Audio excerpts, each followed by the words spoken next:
Здравейте! Това е петото от серията видеа, посветени на тези уютни думи от детството, които всъщност са загубени търговски марки. Фломастерите на вкус и цвят всички са различни. За милиони деца фломастер означаваше празник, нов несесер, миризмата на спиртни мастила, ярки линии, които могат да бъдат близвани. Но малко хора знаят, че това не е просто дума, а някога е била регистрирана търговска марка в САЩ. Работещата и комерционално успешна идея за фломастерите в САЩ наистина е била оформена от инженер. Казвал се Сидни Розентал. През 1953 година той патентова и извежда на пазара нов пишещ инструмент. Това представлява стъклен флакон със собствен запас от мастило и пореста вложка от филц. По този начин мастилото се предавало към върха на пишещия предмет. Първоначално този продукт бил наречен Magic Marker, т.е. вълшебен маркер. Magic Marker бързо се превърна в нарицателно название на цял клас такива порести маркери, въпреки че официално това била търговска марка. Паралелно, в началото на 50-те години още една компания, Къшман и Денисън, извежда своя линия, която нарича Flowmaster. Това били презареждаеми маркери с мастило за витрини и реклама. Именно марката Flowmaster се разпространила толкова широко в бившите соцстрани, че думата стана общо употребима в език. При това на Запад Flowmaster остава разпознаваема нишова марка в рамките на достатъчно широка категория маркери. Удивителното е, но, например, в Русия думата Flowmaster днес доминира над думите маркер и писалка. Защо изчезна марката Flowmaster? Защото думата е станала прекалено популярна. Още през 70-те години е използвали навсякъде не като марка, а като название на цяла категория стоки. Компанията Sanford, която придобила правата върху Magic Marker, не успяла юридически да защити целия спектър на използване на думата.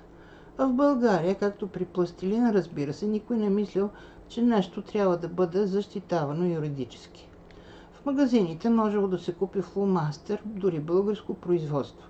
Фломастери за рисуване, фломастери с шаблони и нито един от тях, разбира се, нямал никакво отношение към оригинала. Към днешната дата, между другото, фломастерите заемат около 10% от сегмента на пишещите принадлежности. Постепенно те биват измествани от маркери, гел, химикалки, лайнер, писалки, но думата продължава да живее. Тя е навсякъде, с изключение на Япония. Там доминират конкретни марки Zebra, Pilot и Pentel. По някаква причина думата фломастер не се утвърдила като название на категория стоки и дори като марка никога не е била успешна там. Фломастерът, между другото, не е единственият канцеларски герой, който е загубил своето име.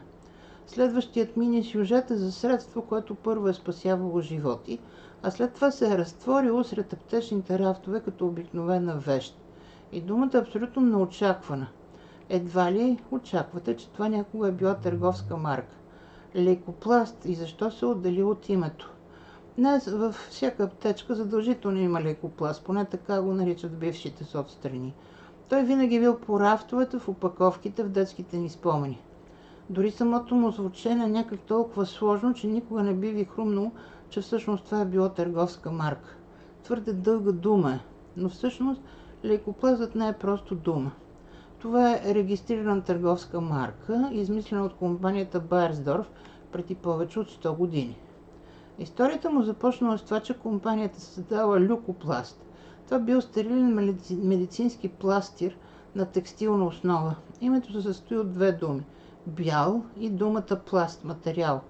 Химикът и предприемача Оскар Тропловиц, като част от компанията Байерсдорф, извежда на пазара лепяща цинково-оксидна лента на текстилна основа.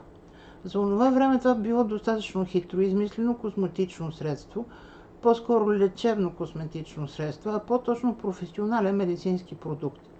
Частиците цинков оксид почти не проникват в кожата, остават на повърхността. Те образуват тънък слой, който механично защитава от влага, бактерии и триене. Създадената бариера намалява размекването на кожата и това предотвратява проникването на болестотворни бактерии. Просто на пръв поглед решение, но изключително ефективно, което лесно може да бъде популяризирано и да има доказано предимство. През 1922 година на тази основа се появява Ханзапласт. Това е първият пластир с мека марлена подложка за затваряне на вече отворени рани. Той развива идеята на люкопласт и я пренася от чистата медицина към масова употреба в ежедневието. Продуктът се оказва толкова успешен, че името отново постепенно започва да губи своята принадлежност към конкретна марка. Още през 30-те години на 20 век лекарите в Европа казват лейкопласт, дори когато използват продукти на конкурентите. Названието лейкопласт се закрепва като родово понятие. От края на 50-те години започва да се произвежда дори съветски лейкопласт с аналогова конструкция. Марката по един или друг начин се опитвала да си върне изключителността и да запази брандовите си названия, но в повечето страни думата лейкопласт станала нарицателна. Разбира се, Берсдорф променя стратегията си, за да може все пак да печели някакви средства и започва да популяризира конкретни подмарки като Silver Care, Aqua Protect и Perfect.